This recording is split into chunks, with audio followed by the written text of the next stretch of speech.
Bonjour et bienvenue dans cette nouvelle vidéo. Aujourd'hui on va faire le bilan de 2020 ensemble. L'idée c'est de vous donner quelques petites pistes pour que vous puissiez faire votre propre bilan de l'année 2020. Et puis moi je vais aussi vous expliquer ce que 2020 m'a appris, les leçons que j'en ai tirées, etc. Donc si jamais ça vous intéresse, c'est parti. Si ça vous intéresse de faire votre bilan 2020 en même temps que cette vidéo, n'hésitez pas alors à prendre un carnet avec vous, une feuille de papier ou encore d'ouvrir peut-être un document sur votre ordinateur ou votre téléphone. Comme ça vous pourrez prendre des petites notes si jamais vous avez envie de le faire en même temps. Moi j'ai déjà fait l'exercice dans mon carnet, dans mon bullet journal il me restait des petites pages à la fin.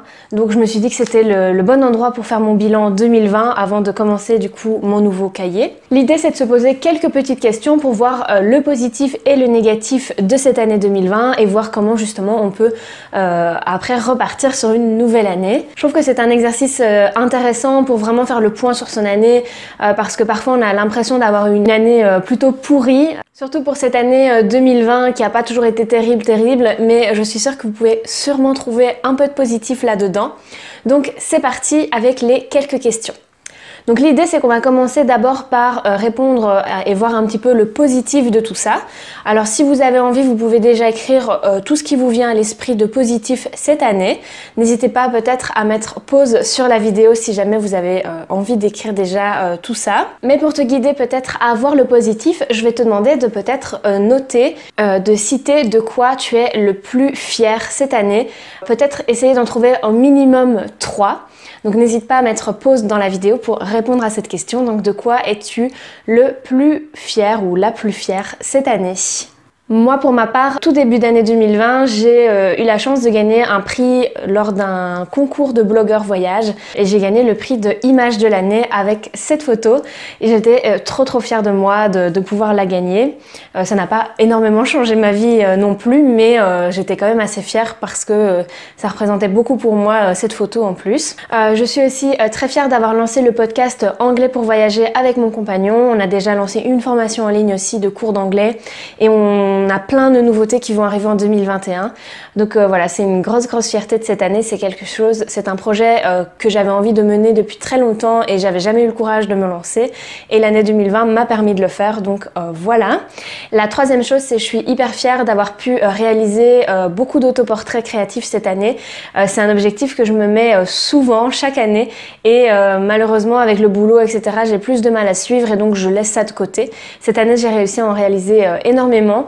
Et donc je suis assez fière de moi. Et enfin, je suis aussi très contente d'avoir fait un nouveau projet 365, c'est-à-dire une vidéo par jour pendant toute l'année. Je suis assez fière parce que ça nous laisse de très beaux souvenirs pour cette année 2020 qui était particulière.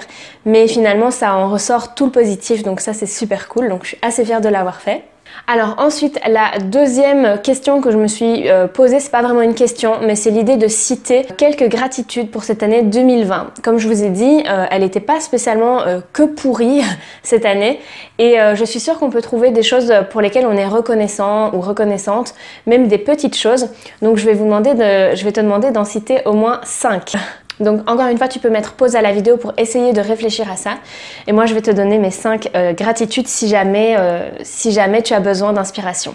Donc moi je suis assez reconnaissante que toute ma famille soit restée en bonne santé toute cette année malgré cette situation sanitaire. Je suis assez reconnaissante d'avoir un toit, une maison, d'être cosy dedans. Je me sens bien à l'intérieur, donc voilà, je me sens assez chanceuse, assez reconnaissante de ça. Surtout avec un confinement, c'était important de se sentir bien à l'intérieur. Je me dis, il y a des gens qui n'ont pas eu cette chance et voilà, je suis hyper reconnaissante pour ça. Je suis aussi assez reconnaissante d'avoir pu prendre plus de temps pour moi, d'avoir pu mettre un peu mon travail en pause et d'avoir pu profiter un peu plus de mes passions.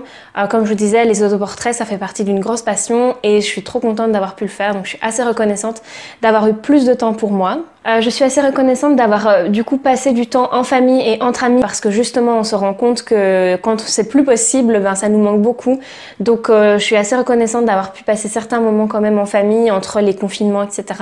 et d'avoir vraiment profité de ça un maximum. Et enfin, je suis très reconnaissante d'avoir pu voyager cette année malgré toutes les circonstances. Encore une fois, j'ai bougé dans mon propre pays en Belgique, je suis allée voir la mer, ça m'a trop fait du bien, je suis allée à la Côte d'Opale en France et puis enfin j'ai pu quand même aller en Italie au mois d'août et ça m'a trop fait du bien. Je suis hyper reconnaissante d'avoir pu le faire. On avait adapté forcément, on était parti en voiture, on avait pris un petit appartement, voilà, c'était différent, c'était adapté, mais ça m'avait fait énormément de bien de changer d'air, surtout après un super gros confinement. Alors vous pouvez aussi vous poser comme question de savoir quels ont été les objectifs que vous étiez posés pour 2020 et qu'est-ce que vous avez réalisé dans ces objectifs, qu'est-ce que vous avez atteint. Peut-être si vous les aviez notés sur une feuille, n'hésitez pas à aller les rechercher et voir un petit peu ce que vous pouvez cocher, voir un petit peu qu'est-ce que vous avez atteint cette année et voilà, ça peut aussi rejoindre les points dont vous êtes fiers cette année.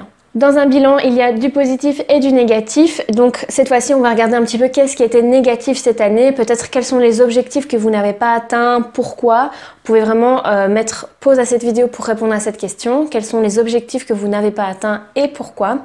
Ou qu'est-ce qui a été négatif cette année et peut-être qu'est-ce que vous auriez fait différemment. Donc n'hésitez pas à réfléchir à cette question.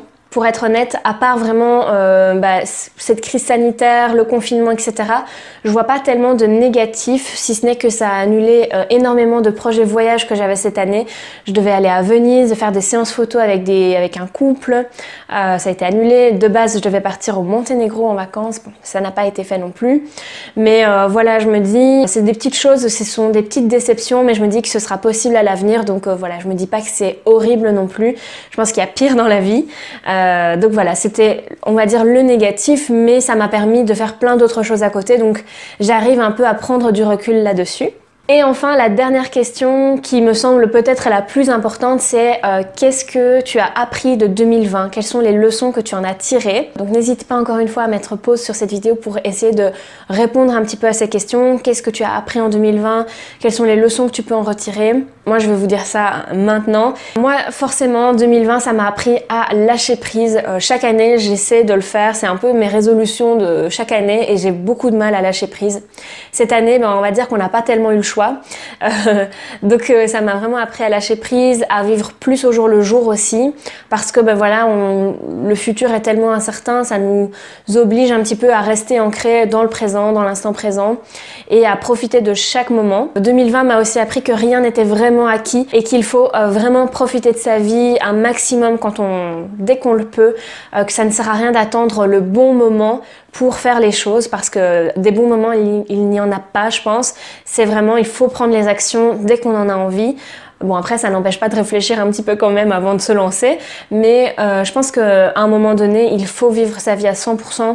Et si on attend, voilà, après, qui sait, peut-être qu'on se retrouve dans une crise sanitaire avec des confinements, etc. et ça nous empêche de faire ces choses.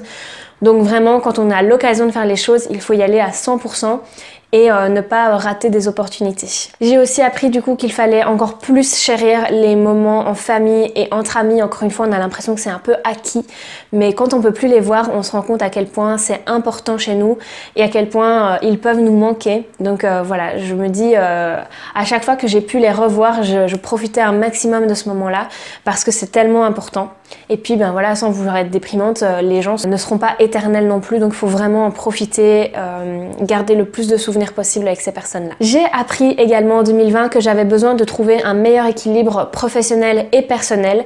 Je me rends compte à quel point l'année 2020 m'a fait du bien de tout mettre en pause finalement au niveau du boulot, d'avoir moins de travail, de prendre plus de temps pour moi, et je pense que en fait quand je ne travaille pas, j'ai tendance à culpabiliser et en fait c'est pas bon. On a le droit tous d'avoir des vacances, de prendre des congés, de ne pas penser tout le temps au travail.